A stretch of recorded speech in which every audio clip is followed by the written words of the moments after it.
Welcome to the Monday edition of the Everyday Prayer Blog. We have a new opportunity where you'll get to see the three of us interact with the text. So I'm here with Aaron Hufty, our pastor of music and worship. Also here with Bryan Richardson, our pastor of single adults and pastoral care. And it just so happens today, the day that we're filming, is Bryan's 68th birthday. I thought 70. Is it? No, it's not quite 70. I got to tell you, I'm surprised at all of those ages. Did not know. So, but thank you for being with us on your birthday. Absolutely. This is the best way to celebrate. It's right. the least I could do. Yeah. We feel that. Yeah. We understand.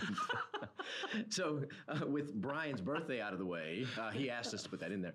So with Bryan's birthday out of the way, we'll move to the text. So reverse text this week is John 12. Yeah. The reverse is 20 through the end of the chapter, basically. But kind of look at all of John 12 is important. So let's just dive in there to our initial reactions to John 12. And Bryan, you go first. Give us your reaction to John 12. Yeah, there's so many converging narratives going on here. That Jesus comes into the city in a triumphal entry. The Pharisees are up in arms that they've not been able to contain him politically, and then Jesus himself is weighed down, and I just wonder how many times am I caught up, and I think I share this with a lot of folks. Am I caught up in my own narratives, and I fail to notice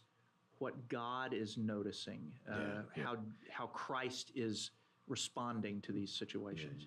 Yeah. Are you saying like Christ is noticing a lot more than everybody else in that? I think absolutely he is. He sees all these pieces, and he sees a picture that is very, very he does. troubling. He does. Yeah, and that's a good picture of who Jesus Christ is, right? Anticipating far more than we do. Yeah. Yes. Aaron, what were your initial reactions to John 12? So these Greeks that come to him, and he kind of never really addresses that these guys have come to him. His response is, "My soul is troubled." So I did a little digging there, and that's actually a quote from a psalm, either Psalm 6 or Psalm 42, where it references to the soul being heavy, the soul being troubled. And Jesus also does this on the cross. You'll notice that one of the things he says, my God, why have you forsaken me?" Yeah. So it made me think, as a pastor of worship, this is Jesus hearkening back to his synagogue days, his Hebrew training, where he was learning these psalms, internalizing these songs, so that when times of trouble come, these words come back to him and they flow out of his mouth. And I think that's a very instructive thing to us, that when we are going through a valley or encountering something tough, that we fall back on these words of Scripture. We fall back on these songs of faith that will buoy our spirits, which is what Jesus was doing. It's amazing how many times the Psalms are quoted in the New Testament. I mean, they had a deep impact. I wonder if Bryan knows how many times the Psalms are mentioned in the New Testament. 843. No, I have no. I personally have no idea. We can look that up. It may be 842. I don't know.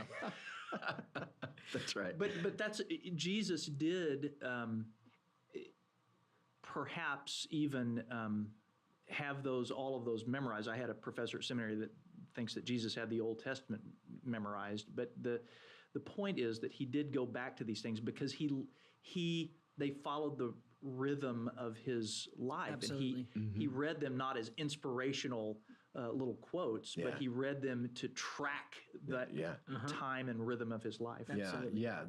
Those scriptures were very much a part of his life and who he was. Absolutely. He breathed those. Yeah. If good enough for Jesus. Right. Yeah, absolutely. And it should put to bed the notion once and for all that Jesus was this sort of Superman, that he always was above being troubled, but he always knew, he did know things, but he wasn't impervious to a very deep emotion. There are multiple trouble. times of deep grief that we see in the scriptures. Absolutely. Yeah, including here in John 12. And how he lived through that is the way we need to learn. Right. I think. Let's move now to y'all's questions that rose in this text. Aaron, what were the questions that you have? Just the questions of context. I like reading these stories, and John does a great job of laying this whole narrative of Jesus' life out for us. If you harken back to John chapter 2, when his mother goes to him at the wedding and says, do this miracle, and his response to her is, my time has not come. So that we think his earthly ministry had not yet begun, and so there was a moment of wait. Mm-hmm. And then there is this in reference in verse 23 of John chapter 12 where he says, my time has now come. Mm-hmm. He's now looking to the cross. That there's sometimes that God says wait, and we should learn from that. There's sometimes that God says it is now, and we should learn from that as well, and be very sensitive to that. So understanding context and asking those questions of God, that's what I would take from that. Yeah. Bryan, you have questions? I find over the years I've found myself, whenever I've read that particular text, I've thought, why didn't John write how Jesus answered this situation, or how he responded to the actual people who wanted to meet Jesus? And these were Greeks, and they were. He could have, made the jump to light speed, warp speed. I'm sorry, I'm with a Trekkie here that is, and I watch Star Trek too. So what's anyway, the term? Light speed? It's warp speed. Absolutely, it's warp speed, isn't it? Yes. See, I'm disappointed you know that, Bryan. I'm not.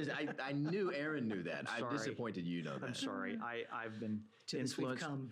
Yeah, we have. So back to your question. Yes, back your to the question of the text. How did we get here? He did, though, actually address the situation. I would have loved to have seen a conversation between Jesus and these Greeks, because he could have made the jump to the wider world this way.